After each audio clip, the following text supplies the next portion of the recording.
Okay, folks, so welcome to this edition of Ragged Theology Podcast. It's great to have you all back with us, and I'm delighted this morning to be joined by two good friends of mine, David McAdam and John Nonhobel. And today we're going to be talking about looking after offenders, particularly in lockdown, and particularly the church's response to that, and how we as Christians can reach out to those in prison and those who have come out of prison. So I'm delighted to be joined by these two young men today. So perhaps we could just hear a little bit about your backgrounds and where you're from, and just introduce yourselves. So maybe David, you could go first. Thanks, Andy. Good to see you.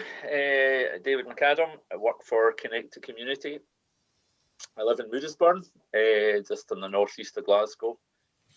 I was in parish ministry for 23 years, something like that, with the Church of Scotland. And then I've worked for Bethany for the last 7 years, maybe, Bethany Christian Trust in this job. I'm married to Margaret. You can see her over my shoulder there. And two growing up offspring, Stephen, who is at home with us, furloughed at the moment, and Zoe, who is married to Dave and is a psychology teacher and lives in Motherwell. Great. Must have been a very wise man that recruited you in Bethany, was it? Yeah, it was. A guy with a famous name, tennis player. Good. Bit of an interfering mother, but apart from that, a good guy. And John, just tell us a bit about yourself. Thanks. So I'm John Nonhobel. I live currently in Bearsden, northwest of Glasgow, I guess. Married to Charmaine. We have 3 children. 2 are away from home. 1 is still here, doing 6th year. I trained as an engineer many years ago, but then left that life and lived in India for 20 years. Was involved in mission work out there, which is great fun. Came back about 11 years ago, worked for Scripture Union for a while as their urban ministries leader, then felt that time was over, and after a wee bit of a break where I helped a friend build a house, I'm in prison fellowship now for about 18 months. That's I'm just continuing with prison fellowship, John. I'm obviously on the board of Prison Fellowship, so I know a wee bit about the organisation, but tell us a bit about Prison Fellowship. What's your kind of vision and your aims? We're a multi-denominational Christian organisation. Our aim is to give people the opportunity to connect with faith in prison. Most of our work is behind the walls. So we work with the men and women in the 15 prisons across Scotland. They give them the opportunity to explore faith. We have also a programme of about restorative justice. We do a wee bit of work with families as well. But the main thing, the main purpose of Prison Fellowship Scotland is really the men and women in prison. And the chance to explore. And Prison Fellowship has got a birthday coming up, is that right? That's right, 40 years apparently. Again, because I'm new to it, I'm just researching all of this and hearing the stories, but apparently conversations started 40 years ago in July of this year. At that point, it already started down in England and Wales and in Northern Ireland, and it's all born out of the vision of Chuck Colson, who was caught up in the Watergate scandal, spent a wee bit of time in prison, and then that birthed his vision for prison fellowship. So he visited Scotland in June 1981, and out of that, people gathered together and the organisation started. So some of my heroes growing up, one was Davy Cooper, who played for Rangers, but the other one was Charles Coulson. And when I went to America in 2006, I ended up being in an elevator with Charles Coulson. So I was so awestruck I could hardly speak to him, but I managed to get a few words out. So turning to yourself, Dave, you work for Connect to Community, but that used to be called Caring for Ex-Offenders, is that right? Yeah, so Caring for Ex-Offenders was started by Paul Cowley from Holy Trinity Brompton in England with as a kind of follow-up for people who'd done Alpha in prisons, and was a networking thing to connect men and women leaving prison with local churches. And it hadn't got an awful lot of traction in Scotland. And Caring for Ex-Offenders came and spoke with Bethany Christian Trust with their track record of kind of social action in Scotland, and collaborated with them on setting it up in Scotland. And you were the person who rolled that out at that point.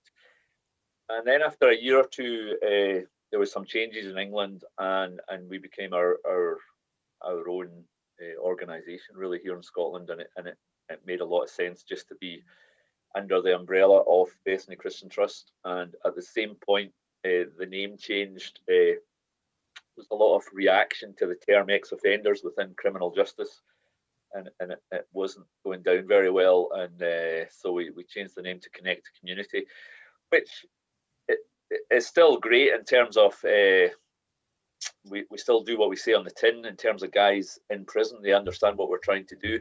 It maybe is needs a wee bit more explanation for churches what we're trying to do. The previous name spelled that out, but the people we're trying to reach, which are guys in prison, we do what it says on the tin for them. So I'm very comfortable with the name, and I really enjoy working within the family of Bethany Christian Trust with guys coming out of prison. So essentially what you're trying to do, Dave, is you're trying to meet guys at the gate coming out of prison and support them and integrate them back into the community. Is that essentially what you're trying to do? Yeah, that's right. So try to bring the resources of local churches, the people, the social capital, the compassion and love of God that's in their hearts, and connect it with vulnerable and needy men and women at a point of real need as they leave prison and attempt to re-establish their life. So we very much build on the work that Prison Fellowship do. A lot of our referrals will be guys who've found that they can trust Christians through the work of Prison Fellowship, and have looked for a bit of hope from them. And so a lot of our referrals come that route. Yeah, I have to say, having spent 25 years in social work, it always amazes me that how little preparation there is for offenders coming out of prison sometimes, and it's no great surprise that so many of them seem to falter very quickly when they come out of prison. I think some of these isolated prisons like Addywell and Shotts, people are literally given a black bag and told to get to the train station, and they hardly even know where they're going to stay overnight, Yeah, I mean, that was probably the biggest surprise for me when I came into the role, how little preparation is done for people. It remains the case that 1 in 3 people who leave prison don't know where they'll sleep that night, 33%. So that's why the night shelter, as it's called now, the Welcome Centre, Bethany's Welcome Centre, the City Mission in Glasgow, are so important in the winter. A lot of people who end up there are people who are just out of prison. Depending on your licence conditions, some people do have housing arranged for them, but 1 in 3 is a large number who don't know. And if you don't know where you're going to sleep the first night, you're very vulnerable and open to all sorts of influences that will take advantage of you and suck you back into a lifestyle that you maybe want to leave. Another figure that's very consistent is that 97% of people in surveys in prison say they don't want to come back there. So that's a very high percentage are saying, I never want to be back in here. But if you come out and having done what society's asked, having done what the court's asked, serve your sentence, you're then coming out in a hugely negative place and deficit if you don't even have a roof over your head the first night you're out. Good. So you're both involved in engaging with churches, and you're trying to encourage churches, in Prison Fellowship's case, to evangelize prisoners, bring the gospel into prisons, and in your case, Dave, to connect with prisoners as they come out. Maybe if I could turn to you, John. Some Christians, some churches might say, well, why should reaching out to prisoners be a priority for us? Is it really is there a biblical mandate for this? How would you respond to that? Absolutely. I think there's just a very, very strong biblical mandate for caring about the poor, for the least, the lowest, the outcast. I think if you just really need to look at where Jesus spent his time, simply through the Gospels, who did he hang out with? With the prostitutes, tax collectors, it was with those who society rejected, who society thought there was no value in them really, and pushed them down all the time. And people in prison, it's the same story, is that they're a forgotten community. I mean, if you talk to the general public, talk to people in the church, they'll have very little idea about what goes in a prison, what the routine is, why people are there. They'll not know any of the statistics that Dave just said about what, if they have any aspirations for their lives, about whether they reoffend, whether they get any care when they're looked after. People just don't know. And Jesus, that's who Jesus spent his time with. So I think the Bible is full of reasons, that we care about those that that society doesn't care about. And fundamentally, the gospel is about restoration. It's about people coming into a meaningful relationship with God, but also understanding their role in society, being, given life back to them. So there's 1,000 reasons. I love having these conversations with people in church, and I think it's a wee bit better than it used to be. But yeah, there's many reasons, and the Bible is full of them. I think one of the big things for me, maybe you can comment on this, Dave, is just that, as you both know from your work of going into prisons and working with offenders when they come out, is the vast majority of prisoners are just victims themselves. And it always amazes me in Scotland that we have this system that has a welfare approach towards young people up to the age of 16 through the children's hearing system, but the minute they start offending in their mid-teens, we criminalise them, we shame them, and we lock them away, and we don't really deal with some of the deep-seated trauma that so many offenders have. Is that your experience, Dave? Yeah, absolutely. I mean,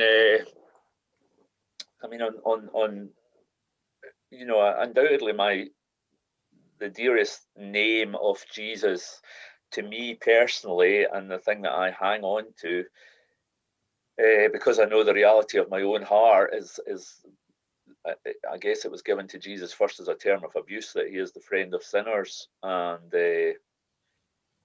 that's what he is to me. And in terms of working in prison, well, the only difference between the sinners in there and the sinners outside is that they're convicted sinners and they know it. So in terms of a mandate, it's absolutely there. But your subsequent question, yeah. Last week I read the testimony of a guy I work with, who he gave the testimony he's given to the government inquiry at the moment into child abuse in institutions. This is a man who spent a long number of years in jail for violent offences, and I had to walk away from his testimony 3 times because it was so heartbreaking. Growing up, he was in 4 children's homes. He was with 3 foster families. He was groomed for sex by a staff worker in a children's home at 13. He was taken out by staff in another home at 16 and got drunk. The 3 foster families he was with, 2 of them he suffered physical violence from. So there's huge amount of trauma there. I did the funeral of another young man who came to our support group and died 3 weeks ago from an overdose. And about 3 weeks before he died, he told the group that he was first introduced to heroin at 11 by his mum. That was the foundation of his life. The first memory he has of his mum is of a needle sticking out of her arm. So you're right. I mean, it's trauma upon trauma. 50% of people in Scottish prison have been in care in childhood. 75% of the young men in Pullman have been in care in childhood. So your own work, working with vulnerable children, I mean, we're kind of working at the other end of that. You're doing the preventative work, and in many senses we're picking up where that prevention has not been effective, and we're picking up the kind of fruit of that trauma later in life. And yeah, I do despair about the criminalisation of it. It's desperate, really, that where we are. I could comment on something that Andy, because I'm still feeling sometimes quite new to this, but I was very interested when I was just asking lots of questions about people in prison and things like that. And if you look at the stats from the Scottish Prison Service, I think we've got about 400 women in prison. It might be a wee bit less than that because some more were released during lockdown, but it's been about 400. Somebody said to me they reckoned out of that 400, there's possibly about 30 who need to be in prison. And it's just a heartbreaking statistic, that only 30, maybe there are 30 people need to be in there for their own protection, maybe for protection of society. And the others, they're all victims. They're growing up in abusive situations. They've lashed out. They've done things that we don't condone in it, but we need to find other ways of looking after people, because we're just, the whole cycle just carries on and on and on. And that's true across the whole estate. But I thought the numbers in the women's estate, women in prison, it's a very, very stark thing.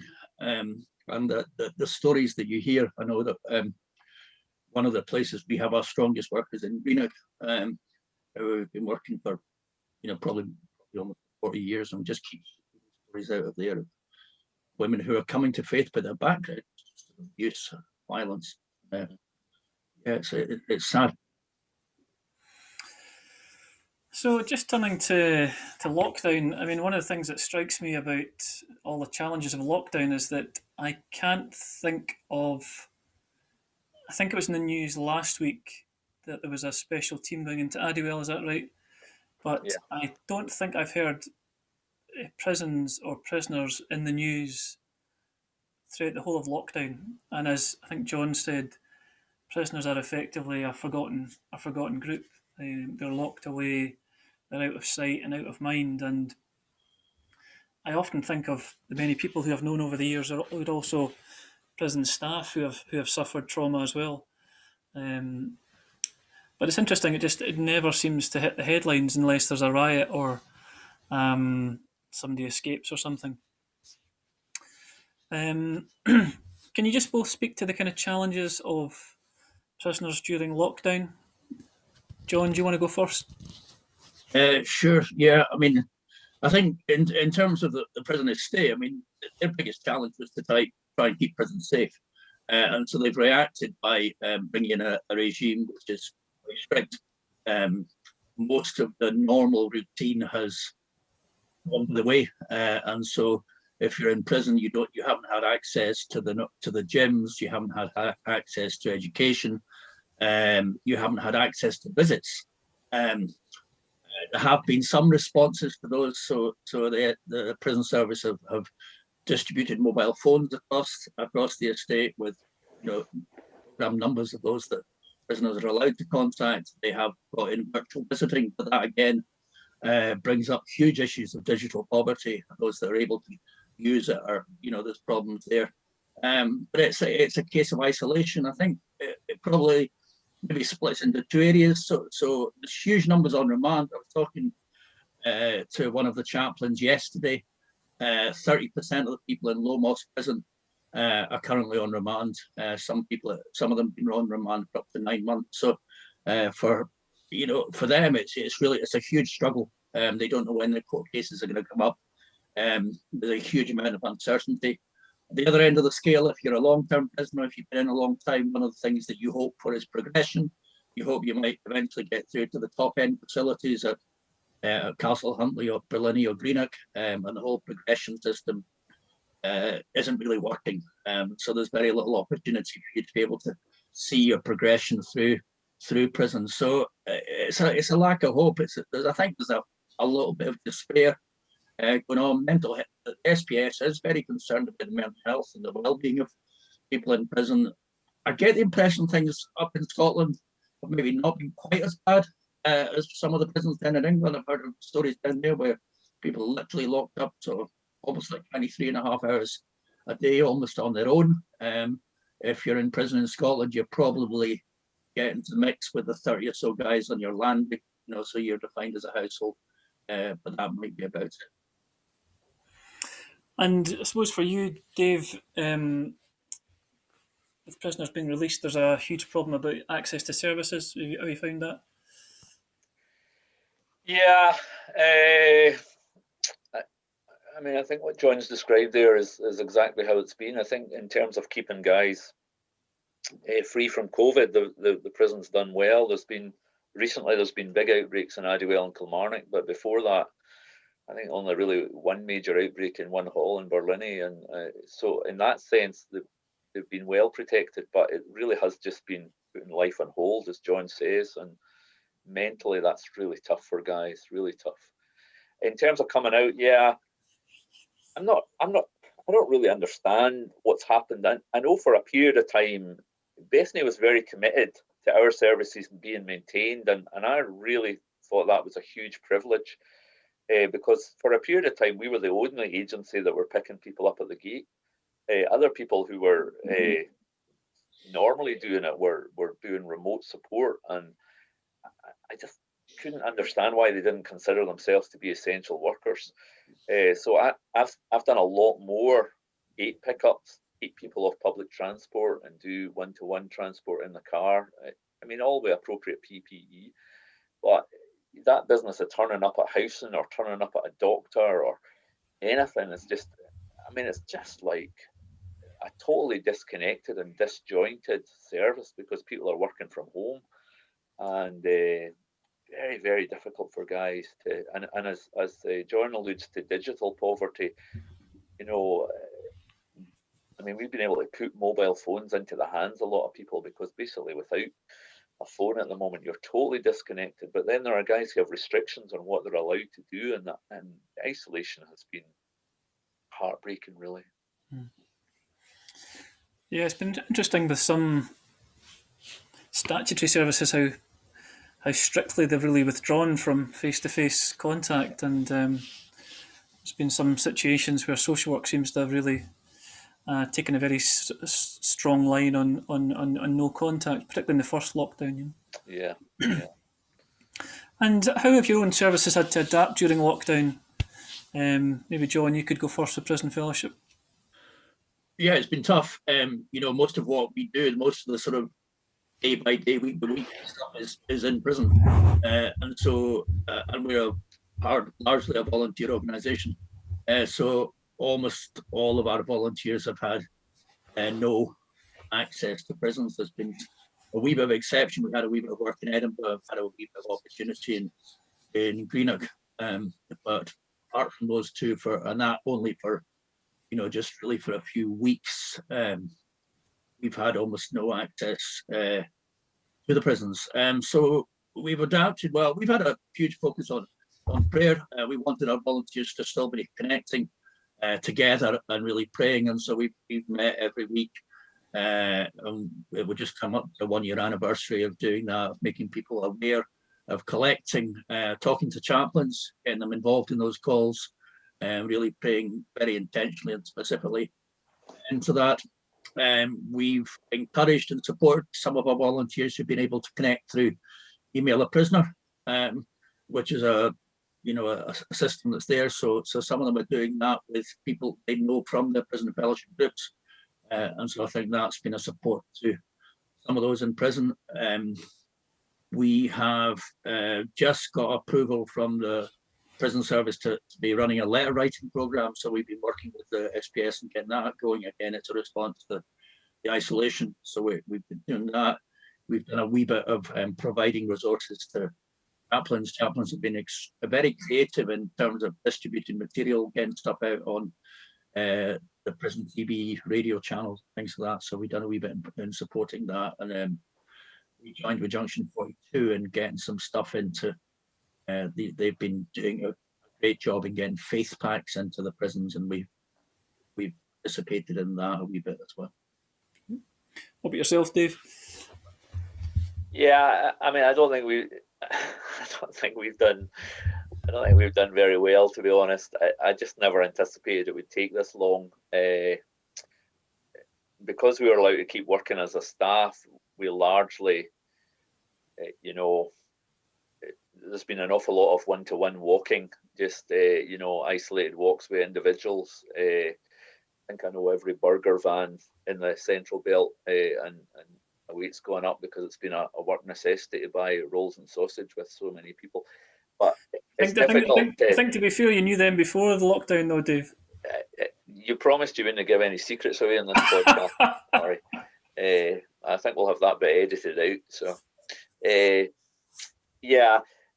I mean, although it was easy to get a letter to say we were essential workers, it's much more difficult to kind of say that about volunteers, to put a letter in their hands, or to say to their churches, well, we still want them to go out and meet up with people. So, in a sense, we've become a much more staff-led service and less volunteer-led, and that's not good, because that's not really our raison d'etre. So there is going to have to be some work to recover the ground we've lost over the year on that side. But did any of us anticipate we would be in these circumstances for a year? I certainly didn't. Yeah, I'd agree with Al. I mean, I think if I knew it was going to go on as long as this, and it might have tried to approach it differently. I think, we thought maybe after the summer, we were going to get back in. And even some of the chaplains had thought, you'll be back in after the summer. One or two more astute ones said, no, it could go on a year. I didn't really believe them. I mean, here we are a year later. So, a lot of hindsight, you think, maybe we could have done more. And a bit of a reactive thing, I think, to be honest, Andy. What can we, rather than maybe, if you knew this was coming, you might be try to be a wee bit more strategic. And just a question for both of you, really. I mean, what are some of the challenges that offenders face as they come out of prison? And I guess the point of this podcast is really how can the church respond more effectively to offenders both in prison and coming out? Maybe start with yourself, John. Well, I suspect Dave's got more to say on this, but I do think as offenders coming out, and in terms of the church, and I think it's just having a safe place to be, being accepted back into the community. It's just such a transition for them, and they come out with a lot of expectancy.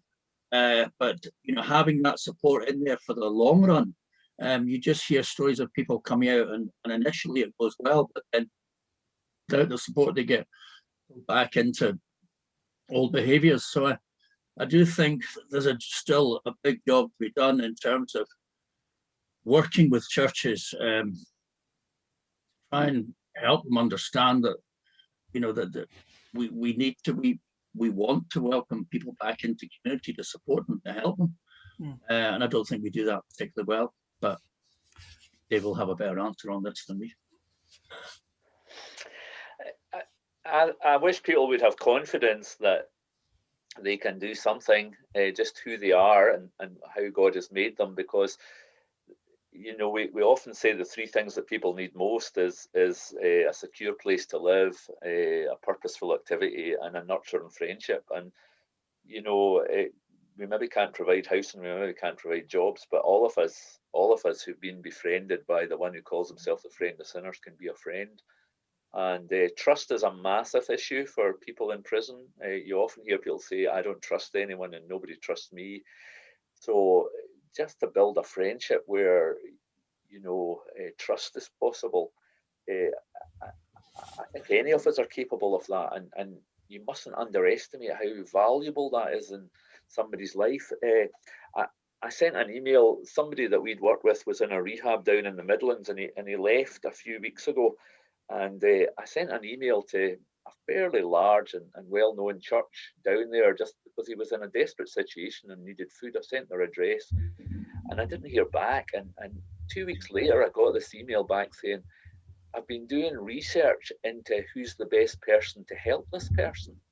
I'm thinking, I was hungry and you did research for 2 weeks. Why couldn't you just go around with food? What were you afraid of? And on the other hand, some lovely stories. There's a girl that just came out of a prison fellowship in Greenock that John will have heard of, into Kilmarnock a few weeks ago, and I just emailed the pastor, and within 24 hours, he had another woman suitable in the church to go out walking with her. There was a fellow, I popped in to see a guy in Forfar last week when I was up in Aberdeen. I'd given him a lift out of prison 4 months ago, and again I just had to do this random connection with someone, and he says he's walked with this guy in Forfar every week since he came out of prison. I think of an assistant pastor in Hamilton. On Christmas Day, we were allowed to mix houses with one other house. They chose to have a guy that had just been out of prison for 4 days at their Christmas dinner table. These are really simple things that any of us can do. And it doesn't need a huge system, but people just need to have confidence that they have something to contribute and who they are in Christ, the love that he's birthed in them, the compassion, the wisdom. It makes a huge difference in people's lives, and I would love people just to have that confidence. I suppose the other thing I quite often think about is just maybe a lot of churches don't think about intentional discipleship pathways.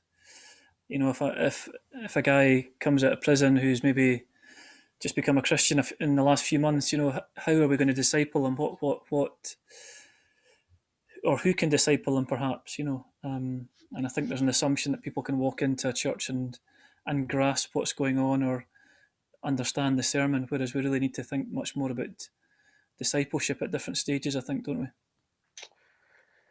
Yeah, and I think people's experience in prison fellowship is often of quite a raw and authentic and honest fellowship, where you kind of wear your heart on your sleeve a wee bit, and then when they come out into a church, they're a wee bit disappointed because it's much more superficial, and maybe that's the way church has to be, but it doesn't need to be the way it is in one-to-ones, and I think absolutely. I mean, any of us can read Mark's Gospel with somebody and just, you know, chapter by chapter. It's not hard work.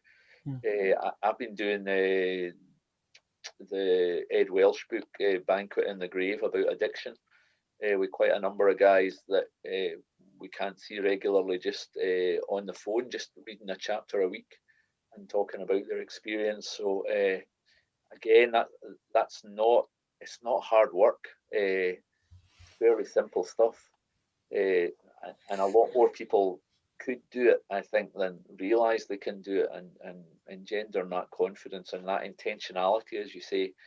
You know, before, way back in the mist of time, I was an agriculture student, and any good shepherd will be looking at their individual sheep for their dietary needs. You don't just throw the food out there into a trough and not watch to see which of them don't quite get up to get it, you know.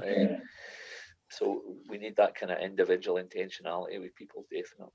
Yeah, I work with a guy who, you know, has been a previous resident of prisons, and it's interesting. People phone him up, you know, when they come out of prison. Sometimes they hear, you know, about him, they hear about it, when they phone him up and have a chat to him, and he's brilliant at just phoning them, just being friends to them, you know, and then being able to point them in other directions, you know, helping. I think he's just a brilliant example to me of just very good again on the phone. Yeah, and I think we've got to keep welcoming these people into our churches, because actually it is the story that, you know, for those that have walked the journey, it's easier to connect with them as well. So the more we get people from that journey into our church as part of the community, it's easier for those that are coming out of prison to be able to connect to them as well.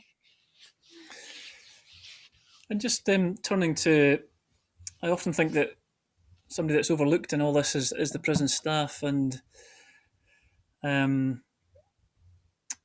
those of us who've been into prisons regularly, we go in for maybe 2 hours and we come out. But for prison staff who are, particularly in the last 12 months, have been dealing with lockdown, been dealing with very stressful situations, prisoners' mental health, suicides, or attempted suicides. How have you been able to get alongside at times prison staff, or, you know, what have your organisation has done in terms of praying for them, or, you know? I've a number of times spoken to people on the phone, Andy, and that's been good. You know, with hindsight, maybe I should have tried to find, when we were allowed to find, more opportunities to go and have coffee. But I've spoken to people on the phone quite often, and they're always up for a chat, I've noticed. It has been hard I know in a number of prisons, sometimes there's been people self-isolating off, and sometimes they've just been into one or two campuses stuff. So that's, I think the thing that what probably we've done quite well is we've been very intentional about praying right across the estate, right from Fries in the south, Inverness in the north. We know the names of the chaplains, and we've keep rotating through and getting points out. And so we've probably done that well. And a little bit about keeping in touch with them. Looking back, maybe could have done more, but phone calls and things. Yeah, it wouldn't have really come into our remit, Andy. I mean, chaplains are obviously crucial in that kind of pastoral care of other staff, but we wouldn't really have the opportunity within our own work to engage with staff very much. So just thinking ahead, as we come out of lockdown, what are your visions for your different organisations as we hopefully come out of lockdown over the next few months, David? Well, I'm thinking about coming back to you and saying, let's start again. I need to go back out and re-engage with lots of churches. And you it was a beautiful partnership, David. Eh? It was a beautiful partnership. It was a beautiful partnership, yeah. You were the guy that kept saying to me, you can't do this yourself, you need to get out and knock on the doors of churches. And we're kind of back at that position almost 6 years on because, because everything's just been so. At some point come the summer, we are going to have to go and kind of re-engage a lot more from the ground upwards again. And that will be an absolute priority, restore our volunteers and re-engage new volunteers. And yourself, John? Just looking forward to being back in the prisons. I think it's going to be quite hard for some of our volunteers, having not been in for such a long time. So supporting them as they go back and talking to, what sort of programs they'll run. Excited for that. It's been a couple of interesting conversations recently I've had with SPS. Well, one specifically. So one of the things that we do is we run this thing called the Sycamore Tree Course, which is about restorative justice.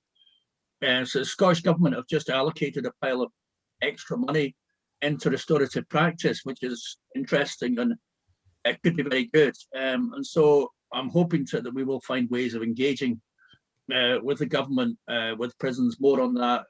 Prisons, SPS are interested in us running that course in more prisons. We currently run it regularly in 3 prisons and we run it from time to time in others, but potential for us training up chaplains and more people to do that. So that would be great. I think fundamentally it's just about being able to support our volunteers to doing good work in the prisons. I'm hopeful that as that generates and goes on, that we keep having lots of conversations about how we journey with people through prison and out of prison. So there's, we intentionally make sure we're well connected with people like Dave and other people doing through care. We love to see that journey of people coming out of prison and then making a success of their lives. And I think it's important we keep that in our minds as well. Mm. Good. So just as we draw to a close, I don't want to turn this into Oprah Winfrey. Just a couple of personal questions for you. How have you both coped with lockdown? Maybe Dave, you want to go first? Well, I've been blessed to be allowed to keep working, which is a great thing. I've really benefited from that. I've not had the same energy. I think the fortnight before we went into lockdown, both my son and myself had COVID, and I was off for a fortnight at that point. And I have had to acknowledge that at different points over the year, I just haven't had the same energy levels. I've just hit a wall of tiredness. And you just be patient with yourself in that. Spiritually, I am actually someone who probably my spiritual rhythms depend a lot on community. So I'm a very diligent Sunday by Sunday guy, turning up at church morning and evening, midweek fellowship. And so I realized quite early on that I was going to have to be a lot more self-feeding than I normally am. So I have been much more intentional in my own daily readings. I set out my own pattern of year in a Bible thing, and that's been really good for me. We've been much more intentional in our kind of household prayers, my wife and I, and our son too as well, than we were. So that's been good. And without that, I there has been an intentional shift from being someone whose primary feeding came from the preaching of the word to self-feeding, and from the community encouraging me to pray, to being much more, and I mean, that's been good, but and probably a corrective in my own life, to be honest. But I'm thankful that by the grace of God, we've managed to sustain that. Good. And what about yourself, John? I'm not quite sure I've done as well as Dave in that, but just looking after myself. I'm always a person who loves to get out, so getting out for walks as often as possible. We moved house literally a few weeks before the first lockdown, so actually that gave a whole bunch of opportunities for decorating and crafting. Enjoyed doing all the DIY stuff. I've also got an elderly mother who we just over there every week, making sure she's looked after, things like that. In terms of my own, ensuring look after myself, spiritual connections, yeah, I'm connected with church. To be honest, finding that tough now. I think transferring church online has not been as the biggest success in some ways. In terms of reading stuff within our family, there's a couple of priorities and things that keep coming up in discussion. And that's been interesting. So one has been climate change, and my daughter's got me into listening to lots of podcasts about climate change and really thinking through stuff like that, and currently thinking through about different decisions. We've gone vegetarian for Lent, which is interesting, and we're wondering whether we'll stick with that or try and do more of that. The other thing that's interesting for us, and I've been doing more reading on, which has been good, it's different from the job, is that we're a mixed race family. So my wife is Indian, so my kids are all mixed race. So the whole Black Lives Matter thing has been really significant for us, and the way people are treated because of their race.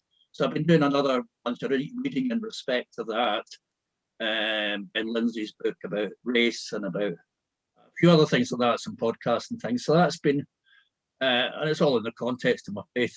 So I've been enjoying, just having a bit more focus on those couple of areas. Good. And we always like to encourage our listeners on Ragged Theology Podcast. So I know that you guys, we've all been in lockdown, but are you guys are in touch with churches and so on. I mean, what things have you seen over the last year that have encouraged you in the Scottish Church? What things? What other things that make you optimistic about the kind of future of the Scottish Church? Dave. Well, Andy, I'm not a born optimist, so I'm the wrong. That's the problem, you Calvinists, I'm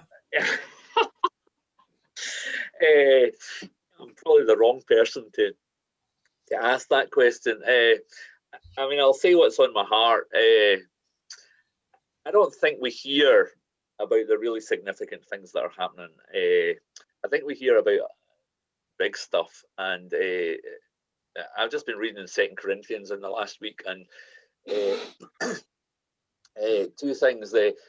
Paul kind of has a bit of a go at people who measure themselves by themselves and compare themselves with themselves, and I think a lot of the stuff we hear in churches is a bit about that. And so I thought your podcast with Barry Douglas last week or a couple of weeks ago was great, because I think that's real life, and we're not hearing an awful lot about that. And it just struck me on when I was reading 2 Corinthians 8 last week. Paul starts the chapter by saying, we want you to know about the grace God has given the Macedonian churches. And I'm thinking, what's coming next? Have they had great growth? Are they all enjoying great health? And actually what he says is, out of the most severe trial, their overflowing joy and their extreme poverty has welled up rich generosity. A church that gives away is a sign of a church that's heavily graced by God. Therefore, the little stories about, Emma and Postle or Andy and Cumbernauld or the guys in Burlanark are of much more interest to me than kind of the headline stories, because it seems to me that being able to stand up under severe trial in poor situations, being able to give what you have to those in need are the real signs of where God's at work, and that's why I thought you did a great job kind of telling Barry's story last week, and I would like to hear more of those stories, but it tends to be that the people who are doing that are just getting on with it and don't have time to tell anybody else about it. So, no, the whole point of the podcast is to try and highlight some of these lesser known stories. And every time I ask somebody to come on the podcast, they're like, "Well, who would want to hear my story?" And I'm saying, "Well," and quite often people say, "Well, I'm just struggling," and I'm like, "Well, that's what I want to hear." Because that's what people need, is real life, nitty gritty stories. You know what I mean? And I don't know if the podcast with Barry. Barry talked about doing a sermon when it took 13 different takes, and he collapsed and sobbed in the ground. And I thought, how many ministers have done that? But it was great to hear that. What about yourself, John? I be honest, not terribly sure about the answer to this one. I think maybe the one encouraging thing I can say out of it, because would be the little bit of stuff that my own church has made in terms of really giving opportunities to come for people to, within the guidelines, to, when it has been possible, to meet over sit in the garden, having a cup of coffee, and it's just giving those opportunities for people to have authentic relationships together, and recognizing the vital part that is in church life, and experimenting with that a bit more, wanting to potentially see that as a bigger focus of the church. The whole thing about authentic relationships, giving people the chance to connect.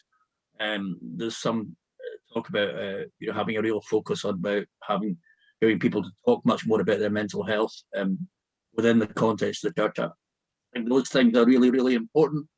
I think honestly the church has struggled to connect, and so any stories like this where it's been about authentic relationship, about really getting people to engage over issues that matter to them.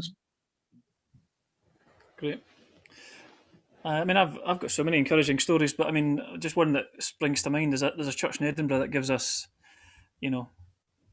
lots and lots and lots of supermarket vouchers every year. So every time somebody's struggling or is short of cash, we give them a supermarket voucher, and I just think, very often they don't know it's come from a church source, but this church just gives so generously, Anyway, just to close off, guys, we always ask this question on Ragged Theology Podcast. Have you got a favourite book that you could tell us about, and maybe a book that's impacted you? Dave, do you want to go first? Well, like everyone else, I think I'm thankful that Gentle and Lowly came out just before lockdown, and that's been my source of nourishment this year. I've been inspired by American lawyer Brian Stevenson and his Just Mercy, and that's been a huge kind of motivation for me to pursue the things that I'm involved in this year. So those have kind of been my two sources of nourishment and nurture this year. Can I highly recommend, if you like Gentle and Lowly, that you read Michael Reeves' new book, Fear and Trembling. Okay. The Surprising Joy of the Fear of God. It's a very, very good book. So there was a guy doing a lovely blog he was going to do 25 words, and it was going really well, and then he got stuck at word 16, I think, and I'm waiting for the other 9 to come out. Yes. He's got a bit of a reputation for not finishing things he starts. What about yourself, John? You got a favourite book? I've really enjoyed getting stuck into this book about race within church by Ben Lindsay. We need to talk about race. I think it's just a really important issue for the church to engage with. And, he communicates well. It's got quite a shocking start, hasn't it? It has, yeah. I mean, it's got quite a lot of shocking stories, to be honest. And it's not, I mean, we've heard them within our own church as well. I hear them from my own family. So it's been just a good framework for me to, do a bit of processing to try and understand things better. When you hear some of those stories from your own family members that you hadn't heard before, it's quite shocking. And so it's been really helpful for me to read a book by someone else that helps me process that better. So that's been important to me. Yeah, we're going through a bit of a process within, say, families to talking about race and so on, and hearing from Black and ethnic minority staff and those who are married, to those who are in Black and ethnic minorities, hearing some of their stories has been very, very disturbing and shocking. So Yeah, it is. it's a very good book to process some of that stuff. Great. Well, thank you very much, gentlemen. It's been an absolute pleasure to listen to you over the last hour. And I'm involved with Prison Fellowship. I've been involved with Connect to Community. So I love what you both do. I just hope and pray that more churches get involved in your respective work. And we all hope and pray that the gospel is shared with more and more prisoners as we come out of lockdown, and that we see more and more lives transformed. So I want to thank you on behalf of lots of people for what you do behind the scenes. I know it can be a wee bit discouraging and dispiriting, but what you do is incredible, and thank you for all that you're doing. So and thank you for coming on Ragged Theology Podcast today, and we'll maybe speak again in the future, and you can give us an update about how you're getting on. So thanks for coming on today, guys. Thanks, Andy. Pleasure.